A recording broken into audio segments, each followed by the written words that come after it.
Welcome to all. I am Dr. Mamta Chaudhary, Department of Botany, JDB Government Girls College, Kota. आज का हमारा topic है leaf abscission and leaf senescence. Senescence या जीर्णता क्या है? यह एक हाईली ऑर्डर्ड प्रोसेस है या एक क्रमिक प्रक्रिया है। जैसे जैसे पौधे की आयु बढ़ेगी वैसे वैसे ये पर्ण जीर्णता की जो प्रोसेस है वो होता जाएगा। और ज़्यादातर जो सेनेसेंस और एब्सिशन है ये जिम्नोस्पर्म्स की पत्तियों में देखने को मिलता है और जो वुडी डाइकॉट्स प्लांट्स हैं उनमें देखने को मिलता है।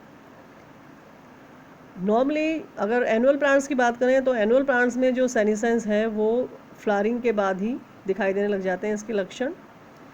और जो बाइनियल और पेरिनियल प्लांट हैं यानी द्विवर्षीय या बहुवर्षीय पौधे हैं उनमें जो सेनेसेंस है या जीर्णता है वो साइमल्टेनियसली या सिक्वेंशली दोनों रूप से हमें दिखाई देती है।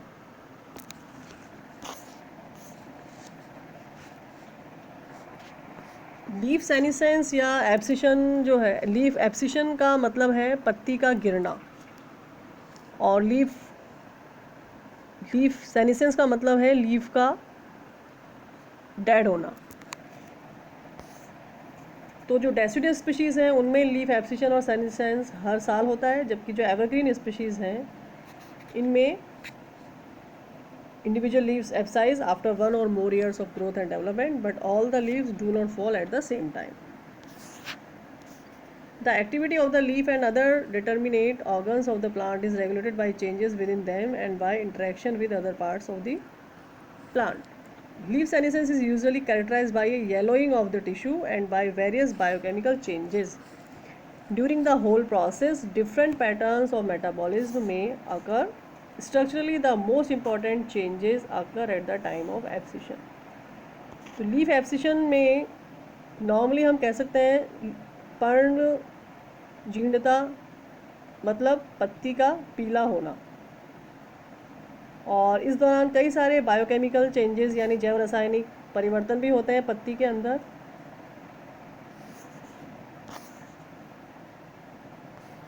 लीफ एब्सिशन जो है वो कई सारे ग्रोथ रेगुलेटर्स के द्वारा कंट्रोल होता है। What is abscission?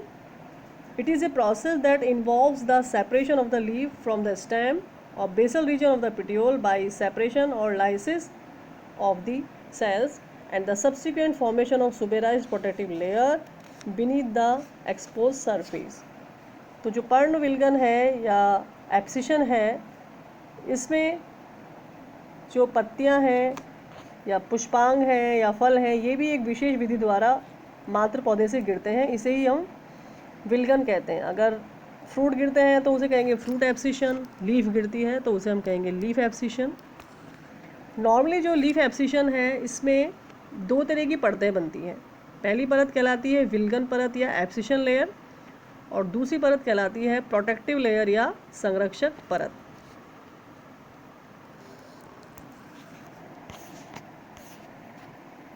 An abscission zone in present at the base of the petiole. It is easily recognized by its pale or dark color. Sometimes it is constricted. तो जो abscission zone है आप उसको clearly पहचान सकते हो, ये पीले रंग का या गहरे रंग का होता है और कई बार ये थोड़ा सा सिकुड़ा हुआ भी होता है। Internally, it consists of a region of small squared cells with few or no intercellular spaces. Starch is usually absent.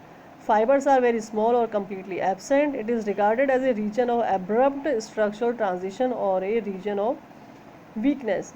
तो जो एब्सिशन लेयर है उसमें जो कोशिकाएं होंगी वो काफ़ी छोटी छोटी होती हैं और उनमें सुबेरिन और लिग्निन का जो है निक्षेपण या डिपोजिशन हो जाता है।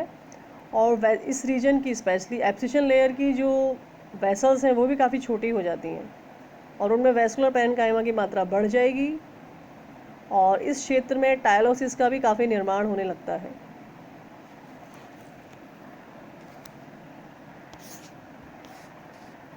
The separation layer develops in the distal area of the abscission zone. Starch is accumulated there. Suberin and lignin may be localized in deep cells layer below the separation layer. तो जैसा कि हमने पढ़ा कि जो एब्सिशन लेयर होती है वहाँ पर एक स्पेशली सेपरेशन लेयर भी बनता है, जो कि एब्सिशन जोन में ही होता है। यहाँ पर स्टार्च की अधिक मात्रा पाई जाएगी और लिग्निन और सुबेरिन का भी निक्षेपण पाया जाएगा।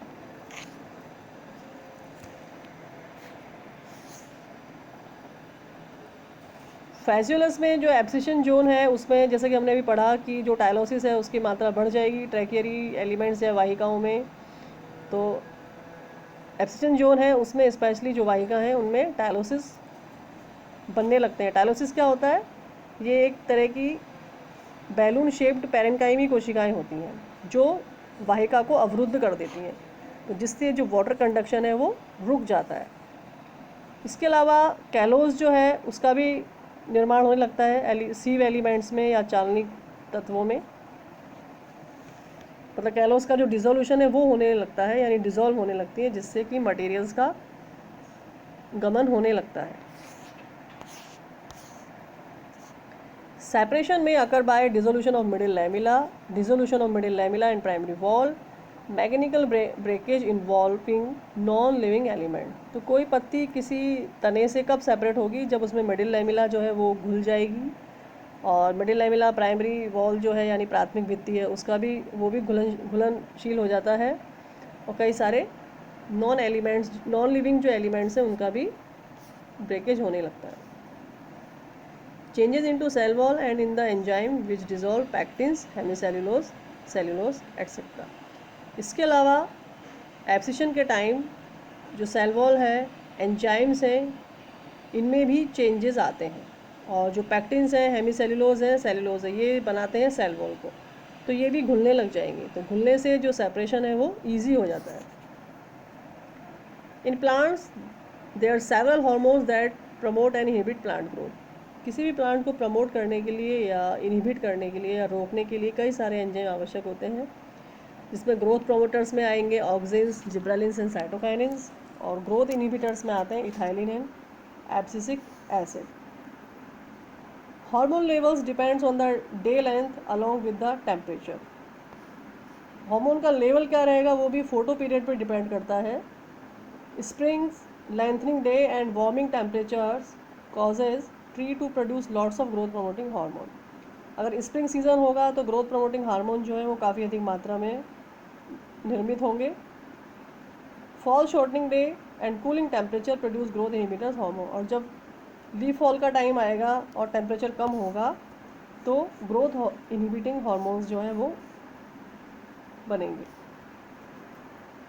Auxin decrease in the leaf and the abscission zone.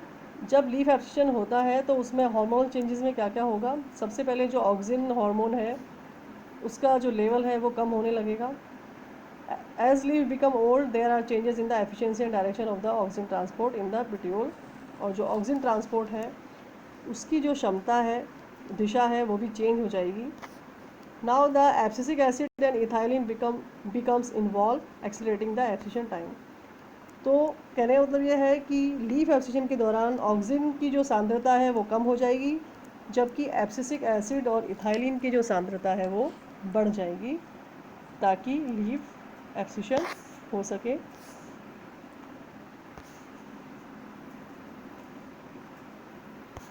अगर हम हिस्टोलॉजी लेवल पे देखें कि लीफ एब्सिशन कैसे होता है, तो ये आप देख रहे हो कि अनडिफ्रेंशिएट टिश्यू है फिलहाल, इसमें फिर धीरे धीरे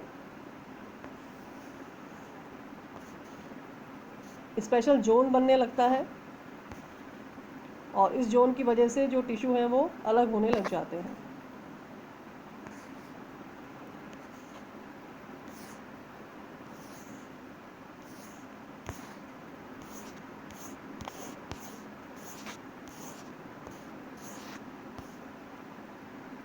तो picture A show recognition of an ontogeny of the abscission.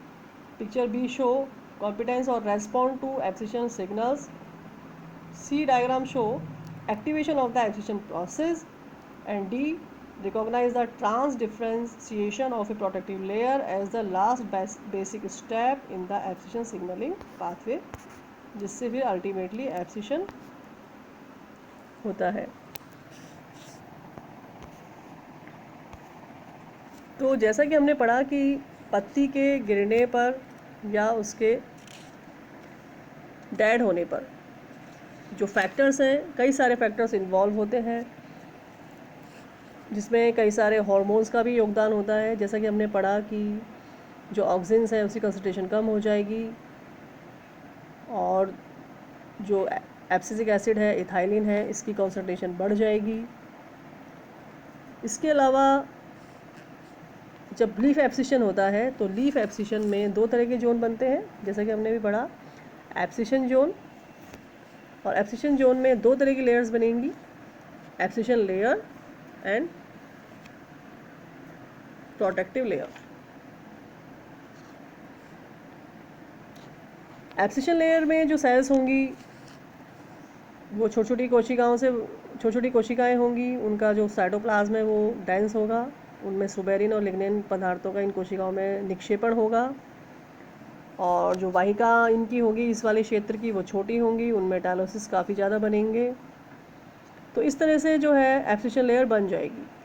फिर एब्सिशन लेयर बनने के बाद जो पैक्टिन एंजाइम, जो पैक्टिन पदार्थ है वो पैक्टिक एसिड में बदल जाता है, और एंड में फिर पैक्टिन में बदल जाता है, जिससे जो सेल वॉल के जो सेल्यूलोज अवयव हैं वो विघटित होने लग जाते हैं, और एंड में जो मिडिल लैमिला है वो भी विलीन हो जाएगी, और इस तरह से पूरी एब्सिशन लेयर का निर्माण होता है। अब जैसे ही पत्ती वहाँ से गिरती है एब्सिशन लेयर से, जिसे हम एब्सिशन जोन भी कहेंगे, वहाँ से जैसे ही पत्ती गिरती है तो उस पत्ती के गिरने के कारण जो घाव बनेगा प्लांट में, वहाँ पर एक संरक्षक परत या प्रोटेक्टिव लेयर बनेगी। यह जो लेयर है ये टिश्यूज़ को सूखने के लिए और इन्फेक्शन से बचाने के लिए बनती है। तो यह जो परत होती है ये कई कोशिकाएं मोटी होती है, और ये पैरेन्काइमी कोशिकाओं के सुबेरिनीकरण से बनेगी, और कुछ केसेस में ये कॉर कैम्बियम की एक्टिविटी से भी बनती है। लीफ एब्सिशन जो है उसको हार्मोन्स के अलावा फोटो पीरियड भी कंट्रोल करता है। तो जो लीफ एब्सिशन है उसमें short photo period, long photo period दोनों इम्पॉर्टेंट होते हैं। नॉर्मली जो शॉर्ट फोटो पीरियड है उसमें लीफ एब्सिशन की जो प्रक्रिया है वो तेज़ होगी, जबकि लॉन्ग फोटो पीरियड में जो लीफ एब्सिशन की जो प्रक्रिया है वो धीमी होती है। इसके अलावा कई सारे हार्मोन्स भी हैं, जैसे कि इंडोल एसिटिक एसिड, ये भी लीफ एब्सिशन को कंट्रोल करते हैं। तो नॉर्मली जो लीफ एब्सिशन है उसको हम तीन टाइप में बांट सकते हैं, टाइप 1, टाइप 2, टाइप 3। तो टाइप 1 है उसमें जो एब्सिशन होगा वो पिटियोल के बेस पे होगा, आधार पे होगा, जैसे कि यूफोर्बिया पल्चेराइमा। टाइप 2 में जो पर्णविलगन क्षेत्र है उसमें स्पष्ट सेपरेशन लेयर नहीं बनती, जैसे इम्पेशियंस प्लांट में। तीसरा टाइप का जो एब्सिशन है वो होता है टाइप 3 एब्सिशन। ऐसी जातियों में लीफ एब्सिशन होता ही नहीं है, और पत्तियां जो है वो पीली होकर मुरझा जाती हैं, जैसे कि निकोटियाना टैबेकम। तो लीफ एब्सिशन का ये पूरा टॉपिक है।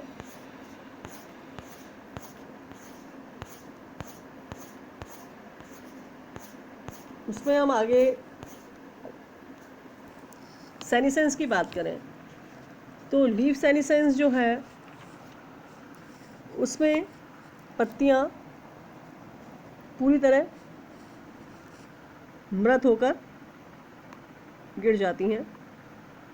तो लीफ सेनिसेंस और एब्सिशन है वो आपस में जुड़े हुए हैं।